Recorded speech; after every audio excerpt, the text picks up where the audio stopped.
Good morning friends.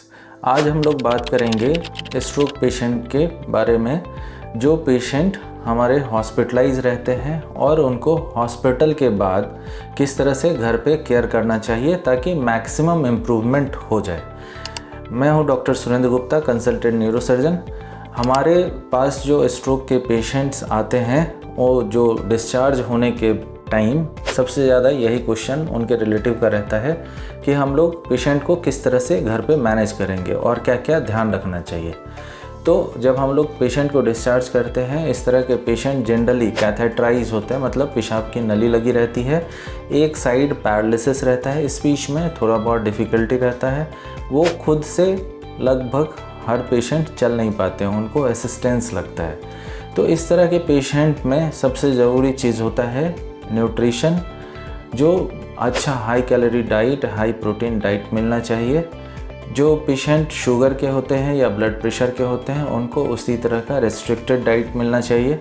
Second, उनका BP और sugar बीच बीच में चेक कराते रहना चाहिए और वो कंट्रोल रखना चाहिए, और यदि कंट्रोल नहीं हो तो अपने डॉक्टर से फिर सलाह लेना चाहिए। जो तीसरी सबसे ज़रूरी चीज़ है वो है फिजियोथेरेपी। ये regular exercise first 2 to 3 months में एग्रेसिव फिजियोथेरेपी होना चाहिए। मीन्स 2 से 3 बार दिन में उनका लिम्स का फिजियोथेरेपी और चेस्ट का फिजियोथेरेपी होना चाहिए।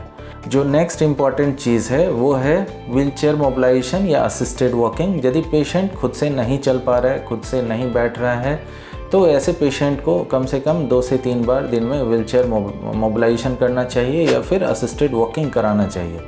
यदि पेशेंट कैथेटराइज है तो इस तरह के पेशेंट का कैथेटर केयर करना बहुत ज़रूरी है, नहीं तो ऐसे पेशेंट्स में यूरिनरी ट्रैक्ट इन्फेक्शन होने का बहुत हाई चांस रहता है। इस तरह के पेशेंट में लंग इन्फेक्शन होने का ज़्यादा चांस रहता है, क्योंकि पेशेंट बेड रिडन होते हैं या फिर मोबिलाइज नहीं हो पाते ठीक से। तो ऐसे पेशेंट में मोबिलाइजेशन के साथ साथ रेस्पिरेटरी एक्सरसाइज भी बहुत ज़रूरी है। उसके बाद जो नेक्स्ट इम्पॉर्टेंट चीज़ है वो टाइमली मेडिसिन, जिस तरह से प्रिस्क्राइब किया गया है घर के लिए उसी तरह से टाइमली मेडिसिन देना चाहिए, और शेड्यूल्ड जो आपका नेक्स्ट विजिट है उस पे जाकर डेफिनेटली अपने जो कंसल्टेंट हैं, जो डॉक्टर हैं, उनसे मिलना चाहिए। Thank you. इसी तरह की जानकारी के लिए आप हमें YouTube चैनल पे देख सकते हैं या फिर हमें मैसेज कर सकते हैं या फिर हमें ईमेल कर सकते हैं। Thank you so much.